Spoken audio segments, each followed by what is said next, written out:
Hey, what's up, everybody? It's AndreReeseDotBiz. I'm out here in Richmond, Virginia right now.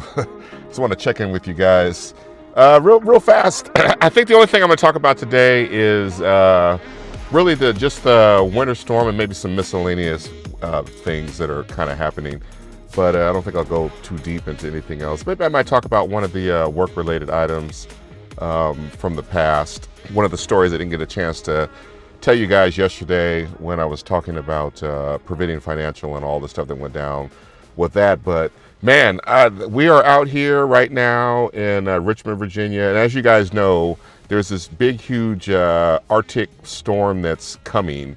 The Arctic winter blast apocalyptic, however you want to describe it, that's how it's being talked about on the media right now and also online. But man, it's going to be crazy. And so today's Friday, and I'll tell you, we went out on Wednesday. Wednesday we were supposed to go line dancing, and I was seeing all this stuff picking up and kicking up. And I told Marilyn, I said, hey, you think we should maybe go out and go check out and see what's happening at Costco, maybe get some provisions? So we left like around 6 and rolled up and got there. Man, it was near impossible to try to get into the parking lot. There were so many people that were there. And by the time we finally got in, we got inside the store. They had in a typical Costco store, they have several lines or several aisles on each side. They have one that goes down the middle. They got one that kind of goes down the left. They got one that goes down the right. And so the registers, when you walk into this store, they're all mostly on the right side, along with the hot dog stand and all that. And so down the middle of the store, they had a line that went all the way down the middle, and then it branched off to the side. And then on the far lane that they had on the right side, that line went all the way to the very back of the store, back where like the dog food and the toilet paper typically is. It went all the way around the back and came back to the front. And so it was a madhouse. And we eventually worked our way over. And I think we just kind of just walked around the store. We got some of the necessary things. I think what we should have done, we should have went straight to the water section and got some water, but we didn't. We were kind of lollygagging through the store, looking at different things, buying different things. We were walking down some of the aisles, and they had some stuff that was ending in a 7. I was like, oh, we should buy this.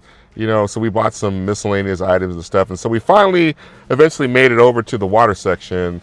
And I was like, baby, there's no water. So we I ended up getting in line, and then in the very backhand corner, and worked my way around to the front. And Marilyn took off, and she went and grabbed some stuff while I was waiting in line. But the line actually moved really quick. From the back of the store, it probably took like 5 minutes to get to the front. And I guess what it was is things were not fanning out, correctly. And so we ended up able to, buy what we needed there. And we ended up going to another store down the street, which was Wegmans. And we went over to the water section, and then their water was all gone. They didn't even have Dasani water. So I've seen some stuff online where people are like, they'll sell out on every single water except Dasani. They didn't even have Dasani, but they had a pallet that they had brought out that had mineral water that was sparkling that was there, and then they had some cases of water that had 6-gallon jugs. And so I just grabbed a case of 6-gallon water and threw it in a cart, 50 pounds worth of water, and dropped it in there, and took that up the front. I think the water is like $1.99 per gallon is what they were selling it for. And then the nice thing that's out here in RVA, there's no CRV. So out in California, for example, if you would have bought, a whole small pallet of little waters, they're going to charge you a fee for each one of them. Where out here, they don't do that at all. So anytime you buy sodas or soft drinks, or if you buy anything that might be, in a can or a canister or whatever, they don't charge a premium for you to be able to have the right recycling fee, added that on, which is really nice. And so we ended up buying the water, took it home. We have some other water anyway that we've got just in case, but this was just kind of a good way to back up, because you never. It's better to be prepared than not to be prepared. So we got that taken care of, and we went ahead and headed home. And what I'm going to do is, when we had that, we had it actually, was it this time last year? It might have been. They had a breakdown with the water company when we had a little minor freeze that came through, and the city of Richmond, their water system broke. We were out without water for like a week. The Red Cross came out, they were handing out water and all that good stuff. So we ended up getting some water from them, but I went ahead and bought some like food grade buckets, and they're like the 5-gallon buckets. So what I'm going to do is and I've kept them in the garage, topped up and all that. So what I'm going to do when I get home, I'm going to bring those upstairs. I'm going to wash them out really well, and then I'm going to fill them up with water. So we'll have that as a backup. And then I'm going to take and wash out the bathtub just in case and make sure it's nice and clean. Then I'm going to fill the bathtub all the way up with water as well. So if anything happens, one of the things that was happening before during the last issue that we had, there was snow on the ground and stuff. People were actually bringing snow in from outside and melting it to use that to flush the toilet. So I'll use the water in the bathtub, because we had some water that I had gotten that was filling up. We had gone over to our we had gone over to family's house, and they're on a well, so we ended up getting water for the buckets. We use that water in the buckets to flush, the toilets. So I want to be able to have some water on standby if we need to be able to flush the toilets. So that's the reason for filling up the bathtub. And I think we'll be okay. They're predicting that we're going to get quite a bit of ice. And I guess if you get a 1/4 inch of ice, it's pretty bad. A 1/2 inch of ice is pretty catastrophic. And then if you get 1 inch of ice, which they're kind of predicting for the region, we'll see what happens.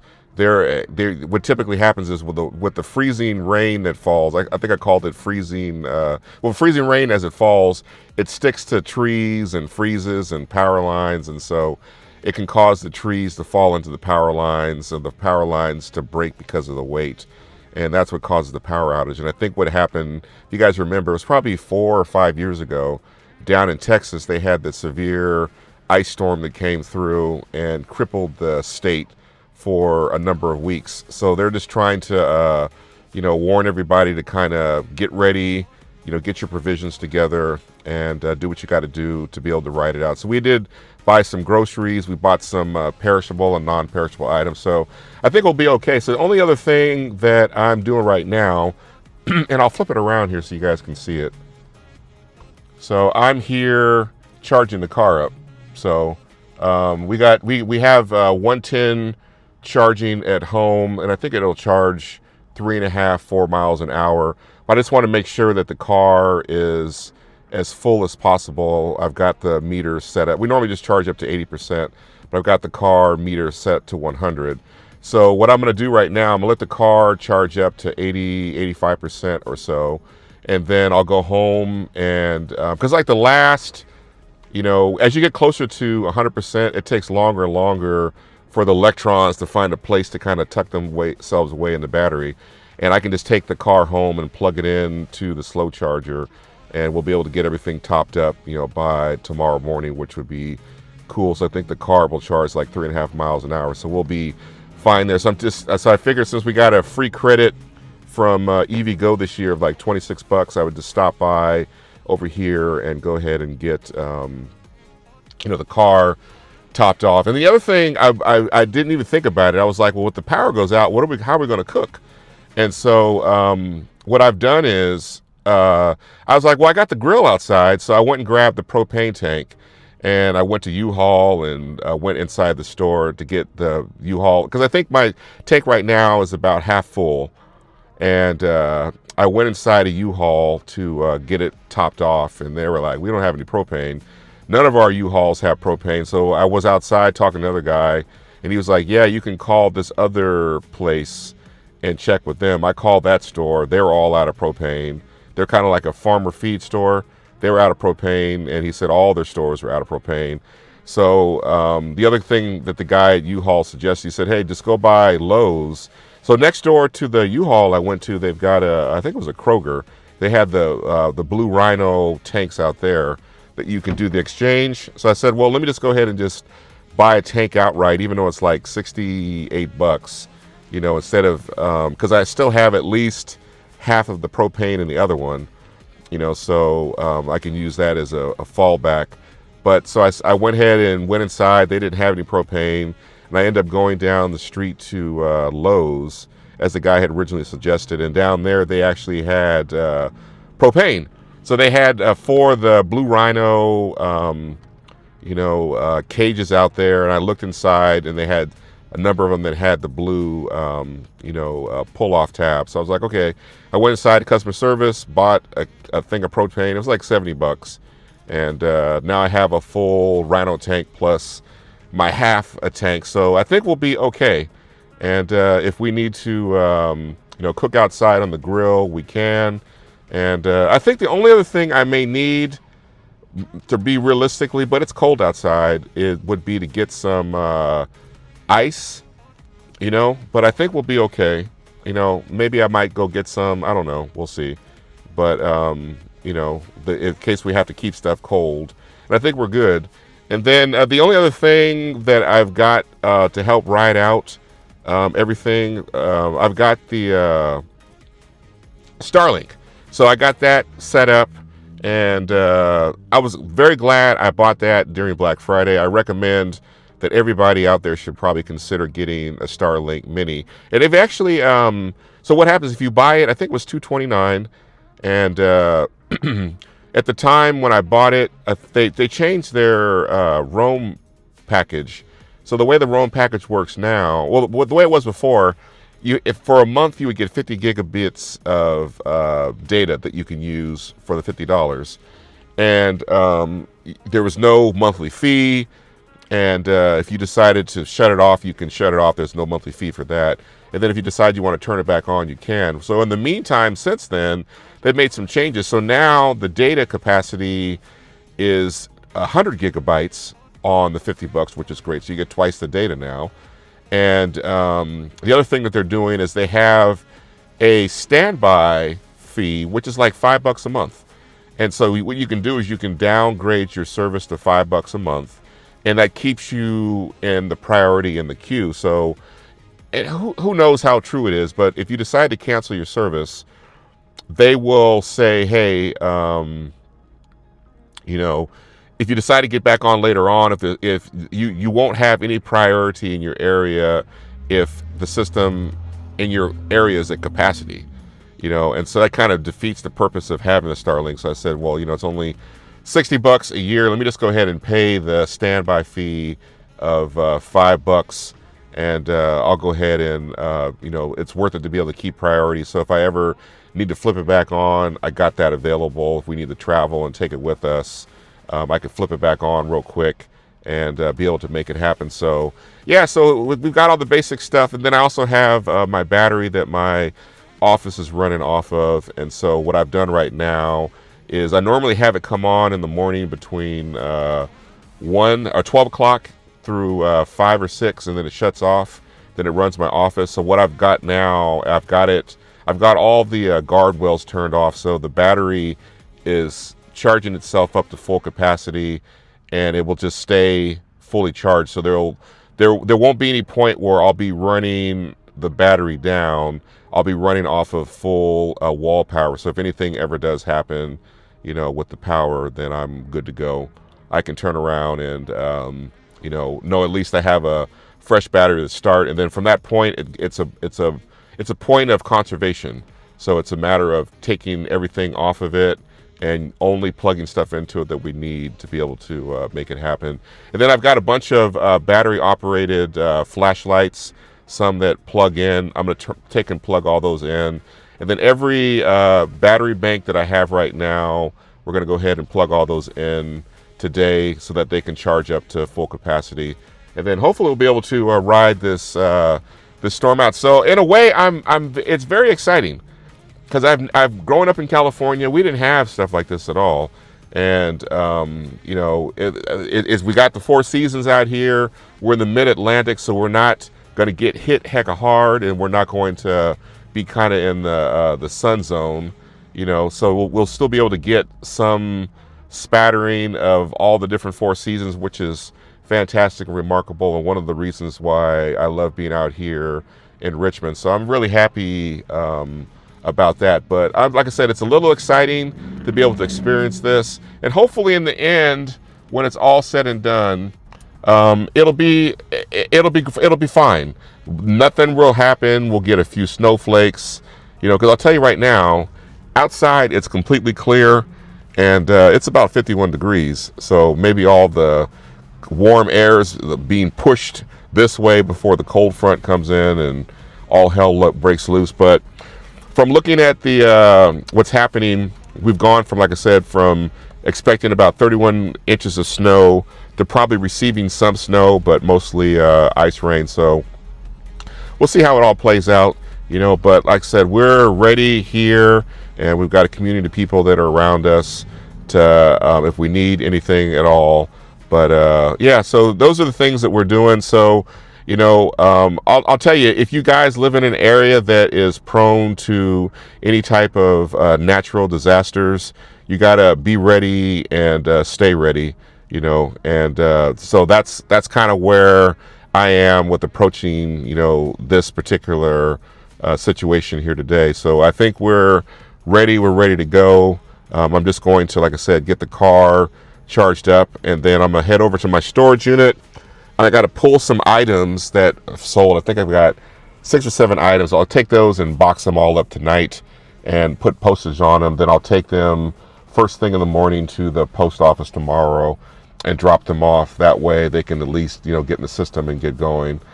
So that's what the plan is here today with everything as we are preparing for the impending apocalyptic storm of doom, as they say, that's coming here.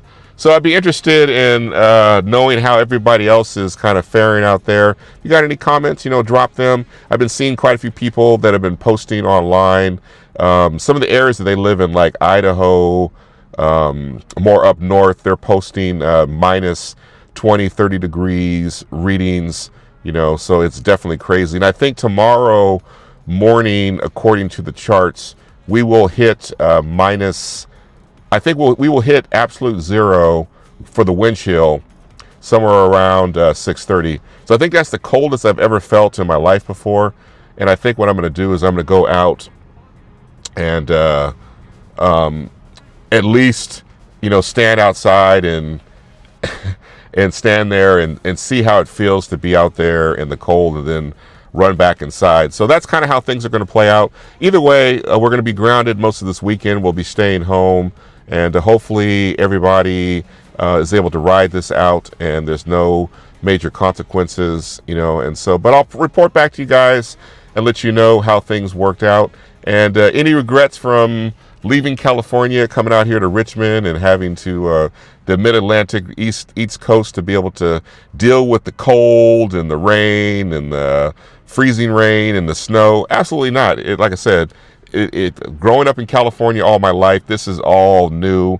And right now at this point in my life is all about experiences, and I don't have to get on a plane, fly first class, and go all the way to the other side of the world to have an experience. There's plenty of things that can happen around you in your daily environment that can bring incredible joy and blessings to your life. And so I'm looking upon this as being one of those things for sure. So that's it. I don't have anything else to talk about when it comes to the storm, but keep your fingers crossed for everybody throughout the United States. I think what they're talking about right now, roughly 230 million people will be affected by the storm as it pushes its way through. So here we go. Let's ride it out, and I'll keep you guys posted on how everything turns out and works out. So that's it. So maybe what I might do, I'm at the 20-minute mark, and when I throw on my bumper, it's 2 minutes. Maybe I might talk about real quick. So when I did my Providian Financial video yesterday, maybe I'll make this kind of a part 2. One of the things I said I was going to talk about some of the disastrous things that have happened when I've worked for companies before in the past. And okay, so my car has reached 80%, so we're good. I'm just going to let it keep on charging here. So one of the things that I was kind of, like I said, I was talking about was some disastrous things that had happened. And I think some of the things I left out about Providian, because when I turned back and watched the video, I was like, oh, maybe I should have mentioned this. The one thing about Providian Financial is they, like I said, there was a point where they were an extreme innovator when it comes to all this technology, and implementing technology and smart and algorithms and stuff when it came to managing finance, and trying to develop models that would predict how people would act and operate. So they would build their algorithms to do that. And so the thing was, Providian tried to make themselves to be what they called, we used to call it FERPL, First Reserve Primary Lender, where they were the single person that their customers used for all their financial services. So when it came to credit or lines of credit on the credit card or that type of stuff, debt consolidation, they would lean towards trying to use Providian as their primary lender of choice. So that's kind of what, on the high side, if you look at it that way, kind of where their mindset was. So all the different things that happened underneath that may not have necessarily worked its way out. And so one of the things that was brand new that they started, they did something called performance-based pricing. And so, and I'll tell you what, almost every credit card company right now uses this practice. And so what is performance-based pricing? So what they've done is, like I said, they've built a number of different mathematical models in the past that were able to determine how much risk a person can take on before they defaulted. And if you ended up taking, and this is one of the problems when people consolidate their credit. They might have 5 or 6 credit cards that might equal $100,000 worth of debt. They might consolidate down to a consolidation loan that might give them, 5 or 7 or 10% lower in a rate overall than what they're currently paying. And it's great, so they can move everything over. They got a fixed payment. They'll get everything paid off in 5 years or 7 years or 8 years or whatever it might be. But the problem is when folks consolidate, they don't eliminate their credit cards that they had before in the past. And typically what happens is if you have debt on your credit cards, it's a representation of not having enough money to cover your lifestyle, and so there's a whole nother thing about business debt. Sometimes you need to spend money in order to be able to make money. That's not what we're talking about here. A lot of typical people that will run their credit cards up and not pay them off every month, a lot of times they don't have enough money that's coming in regularly to be able to cover their living expenses. So they oftentimes go on the card and they accumulate and they get bigger and bigger and bigger. So when you consolidate down, you're going to cut your payments down, but it doesn't necessarily solve the problem, And so what typically happens is people will still have those 5 credit cards that are available to them. And guess what? They'll go out and use them. And so now they have the $100,000 in consolidated debt. Then they've got $100,000 that's open on their credit cards. And then so before you know it, in a year or 2 or 3, they have those other credit cards that they took and consolidated charged up also as well. And so the best position to be in is if you do consolidate, you end up closing all your credit cards that you have and maybe keep one just for emergencies and you don't use it. And so you're going to develop a discipline in that process to be able to get your credit cards paid off. You'll be able to see the progress take place slowly, month after month after month. And then at the same time, you've got enough time to kind of reprogram yourself in order to approach the problem of debt a lot differently than somebody before they've taken these drastic steps of trying to consolidate their debt. And so what Providian would do is they were very much aware of this. And so if they gave you a lower rate, and let's say for example you were lucky enough to get a 9.9 rate on your debt, right? And so they were constantly, not only were they constantly calling their clients with the predictive dialers, they were also constantly monitoring people's credit reports. They were doing soft pulls. And so they were constantly seeing what your debt was and how your debt related to the available amount that was open on your card. So if you had a credit card that had a $10,000 balance and you were running a $400 or $500 a month balance on it and you paid it off, not really that big of a deal. But if all of a sudden you had 5 credit cards that you all of a sudden ran up for no reason, they would consider that to be very risky. And so a lot of times what people used to do before in the past, if they decided they wanted to file for bankruptcy, they would oftentimes go and max out all their credit cards. They'd file for bankruptcy, and then and this was unsecured debt, so they would kind of walk away. And so the rate that you end up paying on your cards is ultimately based upon how risky you are. If you are a person with a lot of assets, you don't need the money.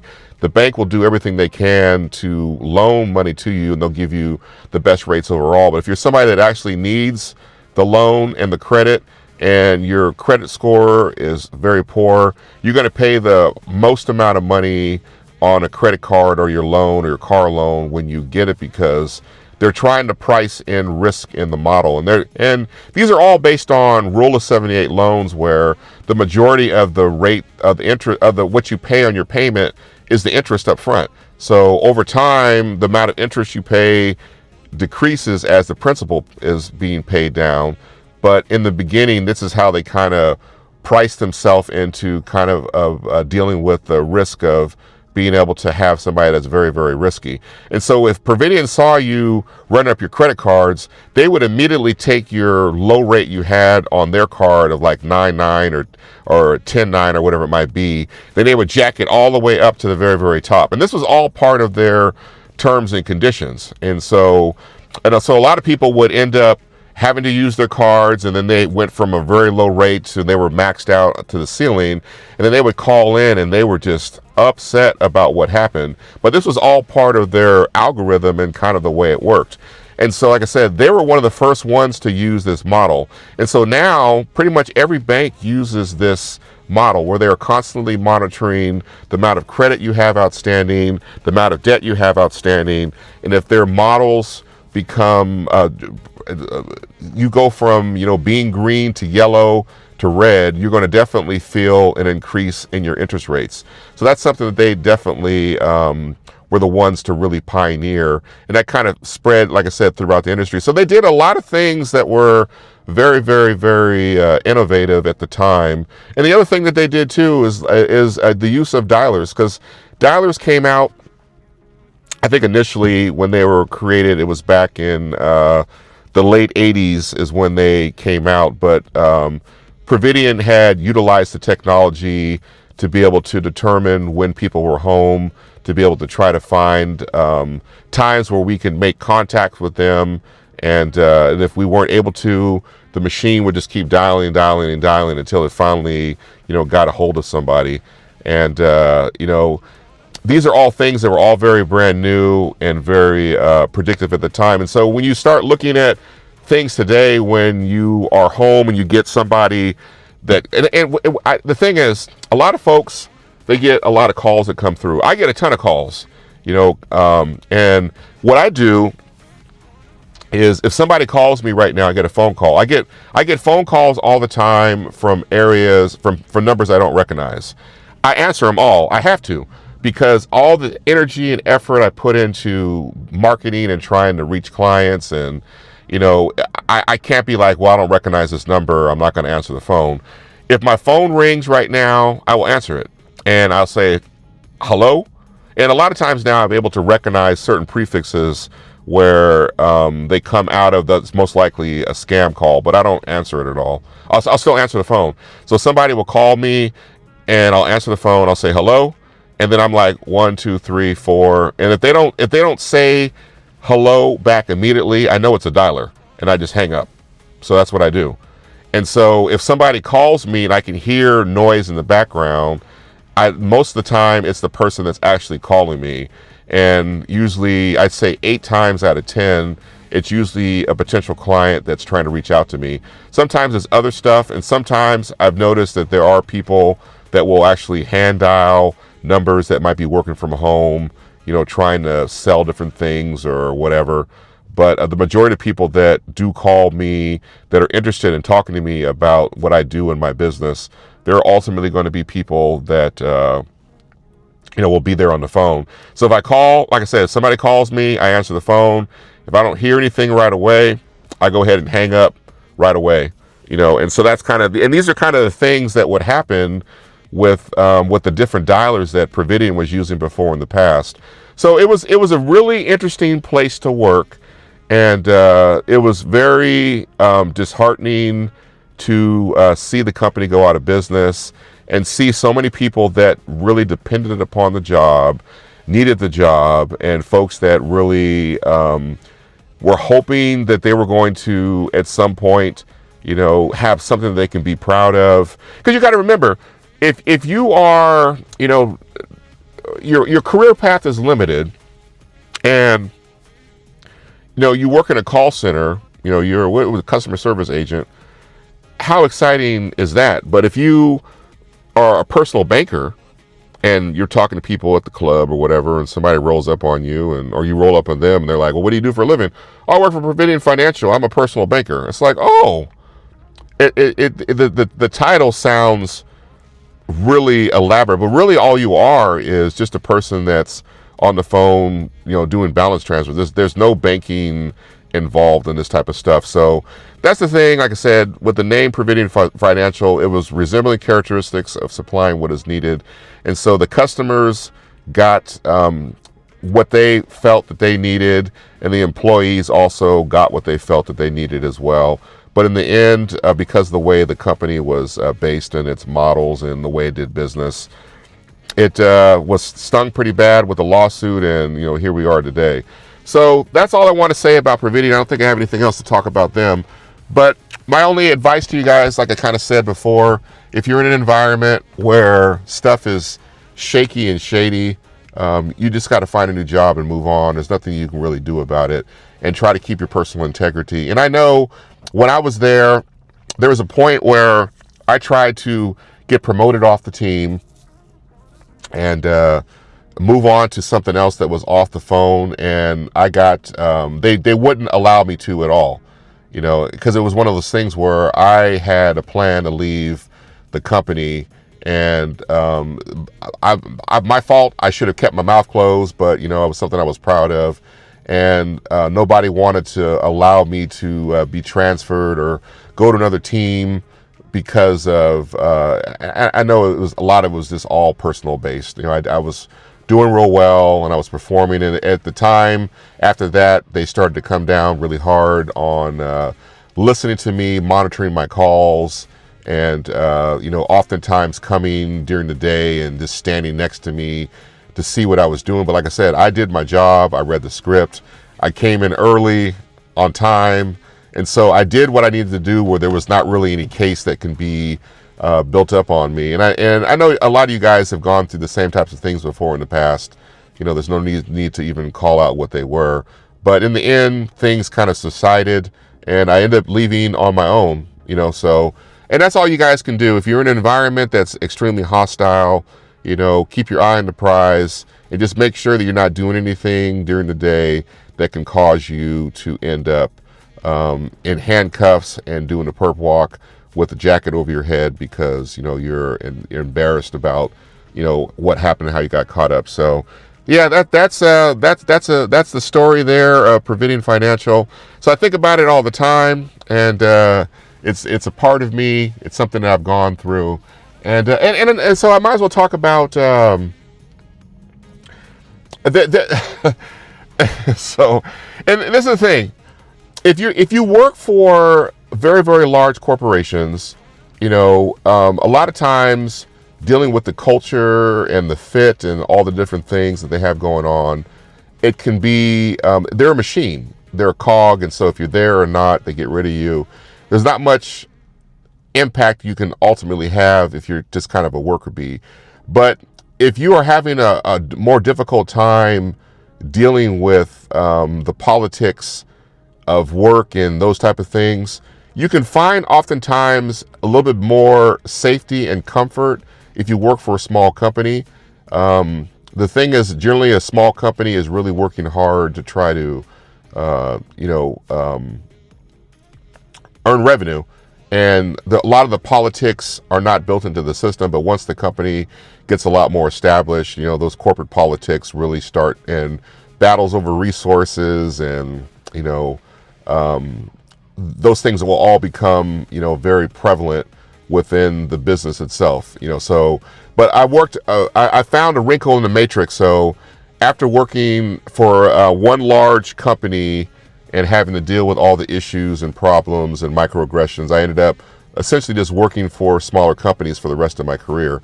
And so one company I work for, and I won't even say who they are, I won't even provide any specific details at all.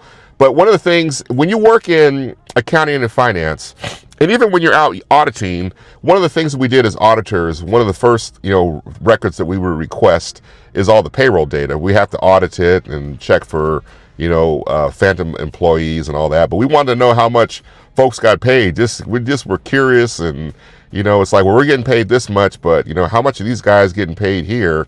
And maybe at some point we can make a leap and you have a little bit better information. And so when you work in finance in a small company or a smaller company, you have privy to almost every financial aspect that happens. So if you work in a very, very large corporation, you know, you're only going to end up knowing a very, very small portion of the balance sheet or the income statement, where in a small company you're going to have exposure to everything.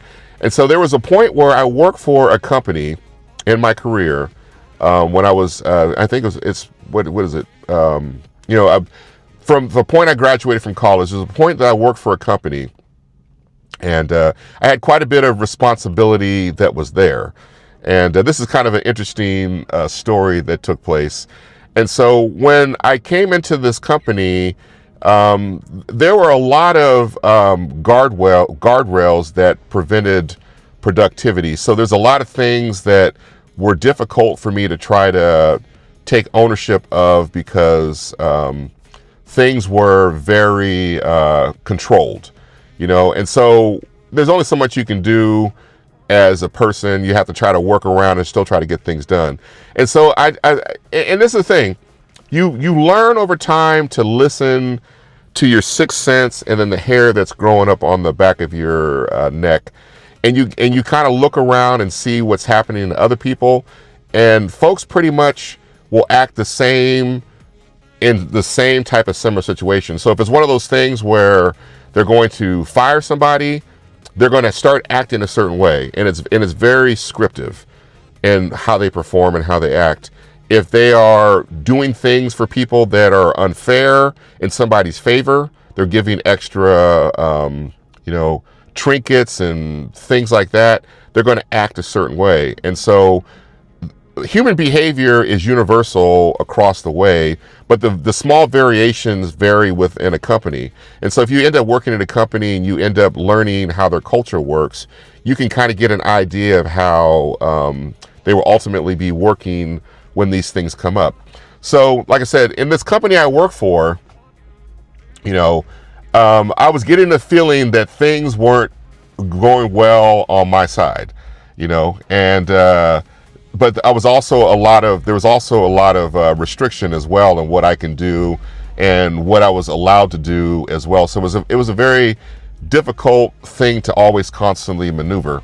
And so when you work for a company and you're in finance, one of the things that happens is pretty much when the mail comes in, you know, you are responsible for, you know, not necessarily, so that there's certain mail that comes in, but anything that relates to a bill or an invoice or payment request or whatever, all that stuff gets routed to you. And so you have to develop a procedure that fits the company that allows things to get approved, because there's no way in the world you're going to know if somebody, you know, bought, you know, a pack of screws, if that was something that really was purchased. You have to find out who would have authorized that, pass that bill off to them, have them sign off. Yep, the bills, the screws that we got here, they billed us for 10 and we ordered 10. So yeah, this is approved. Let's go ahead and pay them. Or you got the bill that came in and it had 15 screws. The person's like, no, I only had 10 screws. So you're like, well, hey, since it's a 5 screw shortage, you got to call the manufacturer or whoever, talk to them, get a credit, and have them submit a new invoice. And once that invoice comes in, we can approve that and we can pay it. So you would push these things back down on the departments to be responsible for their spending and stuff. And so in this particular company, we had that type of procedure that was set up, to be able to allow all the bills to come to me.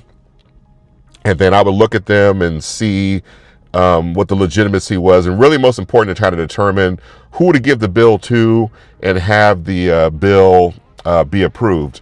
And so lo and behold, most companies, once they get past a certain size, they always have attorneys, and attorneys, when they do bill their clients, they bill a very detailed bill. So you may have, a line item where they spent, 10 minutes on this task for the client. They have another line item where they spent 15 minutes. So when it's all said and done, you got this multi-page bill that has like all these different line items, and it equals up to an amount of time. And then from that time, they multiply it by their hourly rate, and that's the bill you got to pay, and they want you to pay them as soon as possible. That's just kind of how it works. So there was a bill that came in from an attorney, and I took it out the envelope and opened it up, and and I looked at it, and I was going through it, and on there, on the bill, it actually said, draw up and complete termination papers for AndreReese. So that was my government name that I was going by at the time. So I was like, oh shoot, I knew it. I knew this was happening. I knew this was what was going down. But I looked at the date, and the date was back like a month or a month and a half. And so I was like, well, nothing's happened. And I kind of felt at the time, at some point, it felt like there was a log jam that was building up. There was a lot of pressure. Then all of a sudden, everything kind of broke. And then the feeling I started having seemed like it was starting to subside, And so I was like, well, I think what's happened is the attention and pressure that was being put on me with my hair on the back of my neck standing up, and, somehow it's been resolved or whatever. And so here I am with this bill, and I'm like, huh. And so what I ended up doing was so anytime bills came in, like I said, I separated them.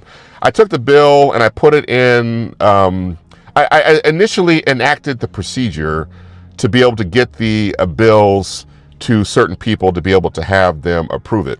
So I put the bill in an envelope in a folder that had like a whole bunch of other bills that needed to be approved. So, and what I ended up doing is I ended up grabbing the envelope, and I walked over to the area where you drop off the bills that need to be approved, and I left it there.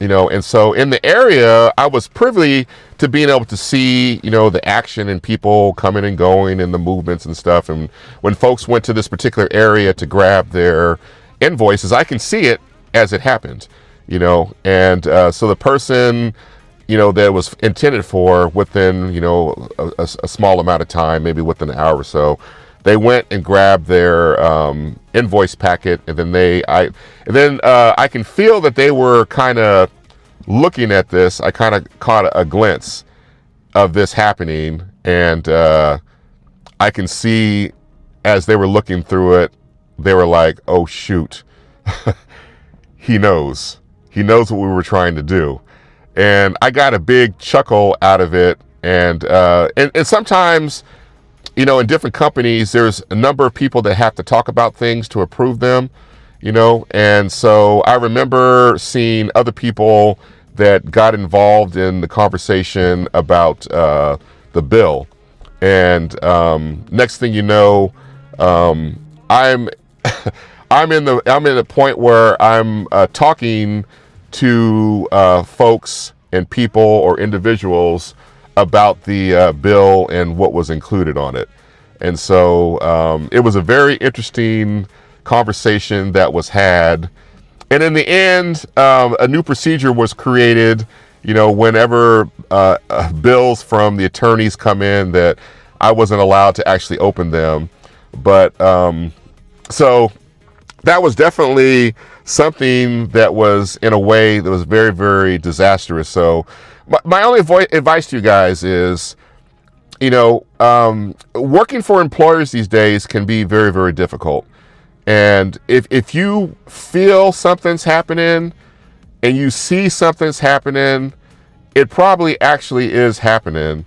And you have to be proactive to try to do everything you can do to cover your behind. If you have to start documenting things, if you have to speak to somebody on the outside that can mentor you through these problems and issues, you got to get strategic on these things to try to protect yourself as much as possible. And what I found is, in any company that I've worked for, there's always I used to call it a ball of poo-poo, and it drips. And what I would see is this ball of poo-poo would move around the company and just hang over people's heads and drop poo-poo on it.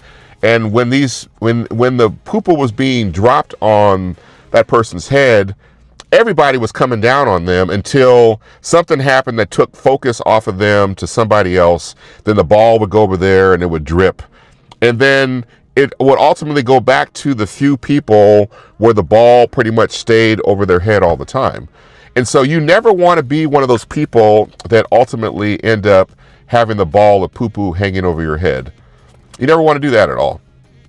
And so if it ever happens, you need to do everything you can do to get that ball of poo-poo to stop dripping on you and move on to somebody else and take the focus off of you, And if you're an easy target, that's where everybody is going to, pick on people and bully people that are easy target. They even tell you, if you go to prison, the best thing you can do is find the biggest guy that's in charge and go up to him and fight him. That way everybody else can see it. So everybody else will leave you alone. I don't know how true that is, but that's what the internet says. So in this particular case, if you are in a situation where you're working at work and you need to fight as much as you can, be very strategic, and be biblical in what you do, and don't lose your integrity. That way the ball of poo-poo that's dripping could move on to somebody else. And if it ever does end up over your, and I'll tell you, after that, the ball of poo-poo would come for me, and I can see it coming, and I would duck in and dive in, and many times it was coming for me, and I moved to the side, and it would keep on going. And then sometimes, it would hit me in the back of the head real quick, and I'd push it out of the way, so balls of poo-poo at the different employers that I've worked for, they've always have been there. So you just have to do everything you can do to be on the more favorable side.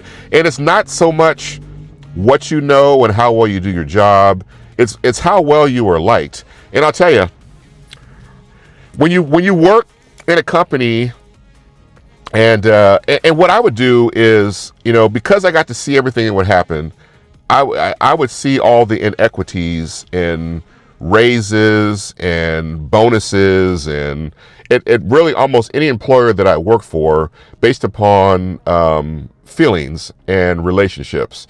And so what I would do is, when it came time for me to get my review, because I would know so much stuff, I'm like, hey, okay, cool. I don't expect you to give me the highest that you give your favorites, and I'm damn sure not going to take the lowest. I want to have an upper tier raise because I know what you guys are doing with everybody here. And so if you want to buy my silence, you want to buy my loyalty, pay me. And so that's always been the understanding that I've had. And then I think almost every employer where I was in charge of money and finances and I was able to see payroll, I think a lot of them would initially say, hey, we're only going to give you this small raise. And I'd be like, okay, wonderful. But you know what? I see everything else that you guys are doing here, and there is some inequity. I'm not here to judge you guys because there's a whole bunch of things that are happening, but it's only fair for you to be able to give me this percentage. And they would be like, you know what? We'll just leave you alone. So, and then after that, in future years, I would always get a very, very high raise. So, and I'll tell you, I can't tell you how many times I got at least a 10% raise every year, at least a 10%, sometimes 15%, because of the information that I knew and what I used to see happening within the company. So like I said, the best thing for you to do is to make sure that the ball doesn't stay over your head. If you are able to maintain a very favorable and likable position within the company, it's going to go a long way towards you moving forward and moving up. And I'll tell you, I've always said this. Everybody knows this. There are always incompetent people within the company that get raises, promotions, and people get mad about it. But the thing is, you never know who in that company is sleeping with who. You never know who in the company knows something and seen something, and they've displayed a certain amount of loyalty. So the person ultimately gets rewarded with a higher raise or a higher bonus or promotion because there's somebody that can be trusted, and so you want to always put yourself in a position where people can definitely rely upon you. And if you do find out about something, and we've heard many stories about this, where there's two employees that are working in a company. They're there early in the morning and they get there before everybody else does, and somebody else walks in and they see the two people together in an office, scantily clad, and and then so the everybody stops and looks at each other. And then the other person, that came in early, that wasn't supposed to see anything, they stop for a minute, make eye contact, then they keep on going. And then they don't say nothing about it at all. So of course the other two people that were involved, they're waiting for the person to come and confront them, or for HR to maybe say something, and maybe after a week or two, or maybe some employees to maybe approach and say something. And after nothing happens at all, oftentimes that person that actually made the eye contact and saw it, somebody will approach them and say, hey, you're a wonderful person, you're very loyal, you're doing a great job here, we're going to give you a raise or promotion, because those type of things. And is it honest? Is it ethical? You know what? I'm not here to judge those type of things. They happen, but the thing is, the most important thing is, you want to try to keep your honesty and your integrity about you. You never want to enter into situations that can come back one day in the future and bite you. But if somebody wants to provide you with an additional raise over everybody else, I don't see any problem with taking it. And I'll tell you, the one way that all of these things, if everybody in the company talked about what their raises, bonus, and their base salary is, the employers would lose their power. You can't overcome that. And so, because everything is so secretive and so quiet, it creates an environment where it allows employers to provide financial favoritism and treatment to certain employees. And is it legal? I don't know, probably not, but it happens, and so that's just my advice to you guys. So when it comes down to it, do what's right. If things are going really bad and you're being challenged with your values and your morals, you just got to leave it. You got to draw a line on what you will do. And then if it gets to be too bad, you just got to quit and leave and find another job. There's no way to get around it at all. And a lot of times, like I said, with this Providian thing, once you get away from these companies that might be a little bit more corrupt, it's just a matter of time before things fall apart. And that's the end of everything. So that's it, guys. I think the only thing I'm going to do is, I think I have one more story I want to tell you guys about. And it's about, and I'll do that another day. But also one other thing, and just be careful giving your all and every ounce you have of yourself to your employer. Always keep something for yourself. They even tell you that in your relationship. Don't give everything you have. Always keep something for yourself. And I remember when I first started working for a company once I got out of college, it was a major firm, worldwide, all that type of stuff. And I remember one of the partners that worked there, I was in the office hoteling, and one of the partners that worked there, during the day, something happened, and there was commotion, and people were looking over the top of their cubicles. I think the partner was having a heart attack, and then they ended up calling 911, and they were trying to do what they could to keep the guy alive. And then the paramedics showed up. They tried to do life-saving procedures, but he ended up dying right there in his office, And so it was a shock to everybody that was working there, you know, because we know the accounting partners, they worked really hard. And so the guy died in his office, and you know, what did they end up doing? They ended up closing the blinds and throwing a sheet over him. And then he was in this office there they had to contact the family. They had to have somebody come and get him.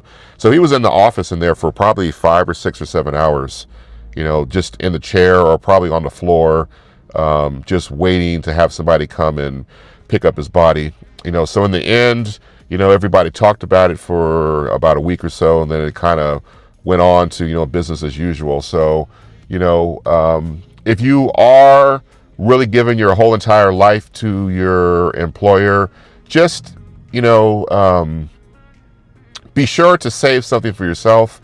And just remember, if you have family and friends, those are the times that are going to be, that's what people ultimately will miss the most about you, is that if you actually got to spend time with them. If you weren't there with them when, you know, it was time to be there because you were always working, you know, it may not hurt as bad, but, you know, your employer in the end is not going to necessarily care about you at all. They'll have a memorial and have some cake and ice cream and maybe even call in a counselor or whatever it might be. But in the end, it's business as usual. And within a week or 2 or 3, you're forgotten.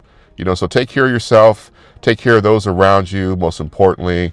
And I think right now I'm at 94%. So I'm gonna go ahead and unplug the plug, and I'm coming up on an hour on this video. So I'll check back in with you guys for sure. Just wanted to check in real quick and utilize this time. What is this? So I've got the cycle cast. So maybe this is called an automobile cast or a drive cast, or I don't know. Somebody will think of a clever name for me to say here. But take care, guys. Be safe and enjoy your weekend. And if you are in one of these areas that are going to be hit by the storm, I hope everything works out for you guys. I hope you guys are able to ride it out. And for everybody else in areas of the country that are nice right now, be sure to get outside, enjoy yourself, and we'll talk in the future, guys. Take care. Peace.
In my life. Oh, shit. Okay. My brother fell. This is black ice. Okay. All right, I'm okay. All systems check. All right, I'm good. So let me just penguin it.